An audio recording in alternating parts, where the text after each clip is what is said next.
Barboo isin meesii laalla waan biraa wal mara tarii isin jirti asirratti waan takka olis dhaggeeffatan jirtu obboleessa yeroo gameedhaa miti galatoomi jaartii gartee na duruun jaalala maarreettee na dhaggeeffatu meesii hima naan miti hima tanaa irraa baasen jaartiin tiyyaa'u dhaggeeffatu meesii hima jaartummaan tiyyaa'u maalitti jirtanii miyyoo wallaa yoo miyyoo tanatti kira. Angura mataa keessa. Boha yaa namni ittiin deegaati. Larraa ofiis mana irraa ofiis larraa baasi. Caccabaa boha keessa qacaana dhalaa amma yeroo ammaa kana. Waan si biraa beekamee yoo si baraachee argiras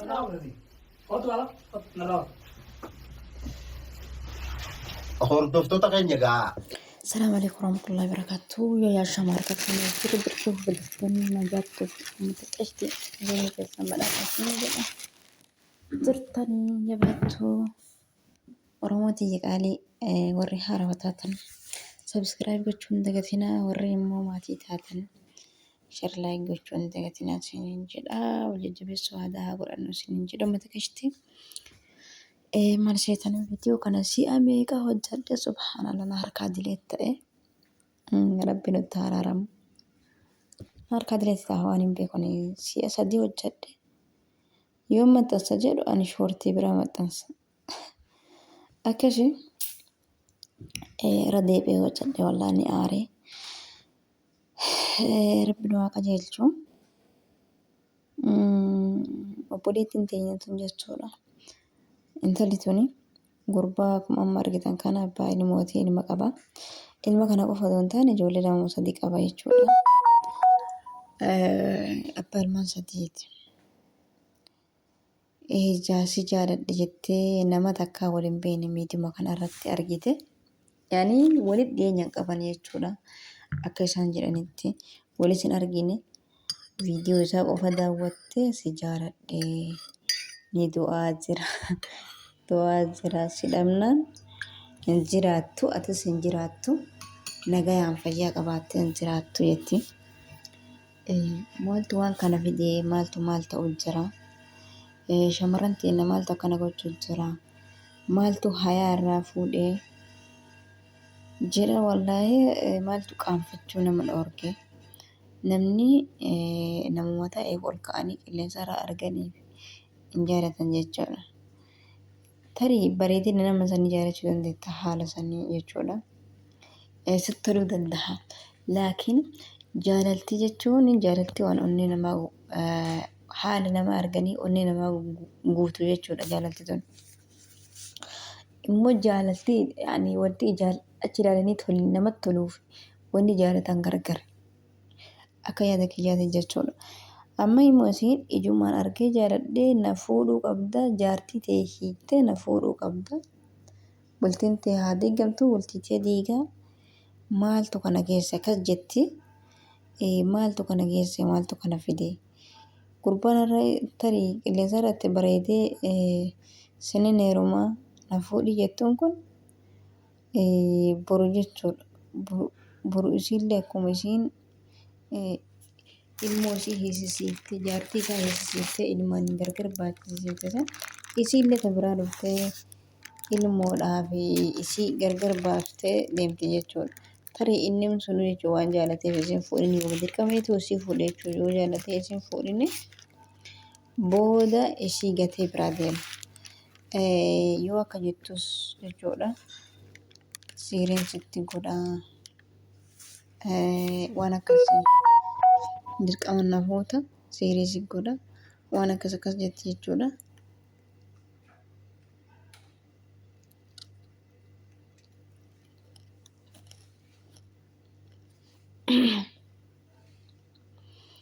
Yoo wanni sunis dirqama taate isiinis ka goota taate ziiriin waan idime namarra taa'u miti namarraa ni baha jechuudha.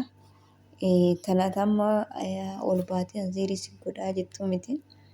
Namni yoo shakkee ziirii quraanumaan ofirraa baasisiisa. Quraan ofitti qaraanaan ziiriin nama keessaa baate jechuudha.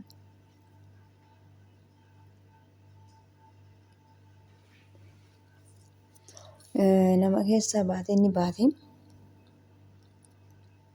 Booda hoo gaafa sana akkam taata gaafa inni fayyaa argatee feene sirraa achi bahe akkam taata obboleetti diyyaa shamarran ta'e nama kaanuun balleesse nama kaanuun nyaatina.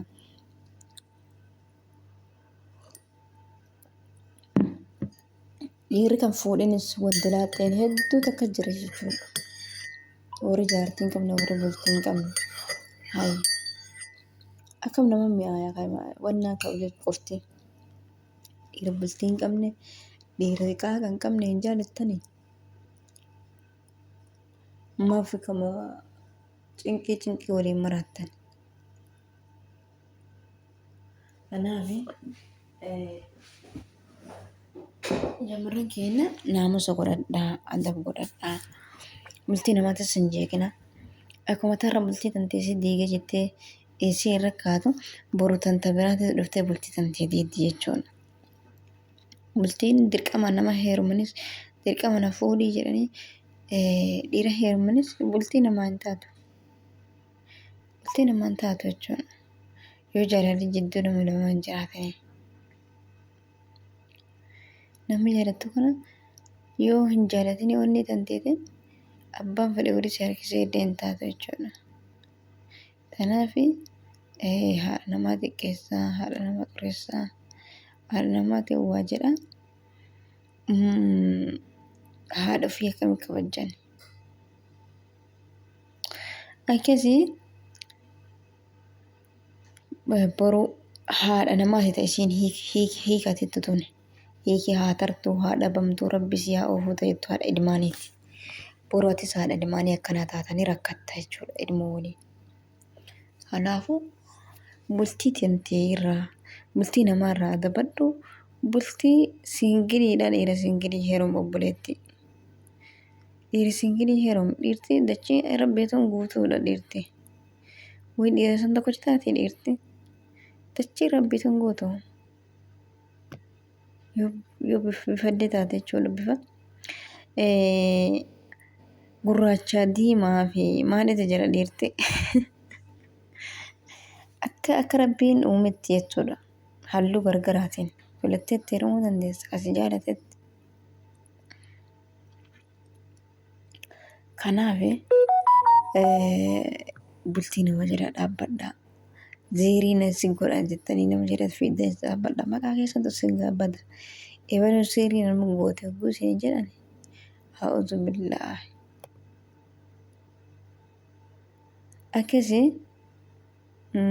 rabbi keeree haa godhu. Ribanna jiras waan dubbatutti yeroo hin beeku. Wallahi ajaa'iba. Ana ajaa'iba na fakkaatte.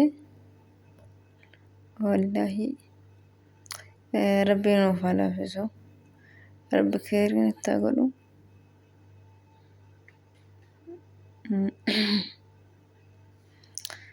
Walaa rakkoo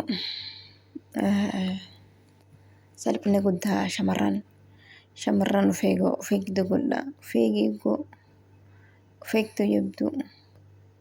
Safuu wallahi safuu hangana jedhama.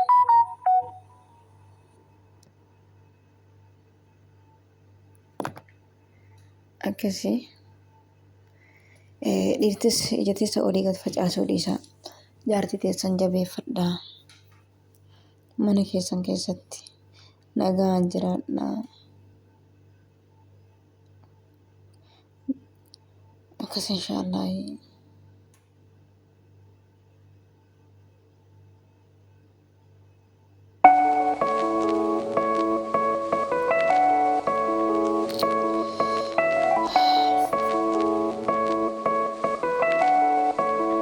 One, two, three.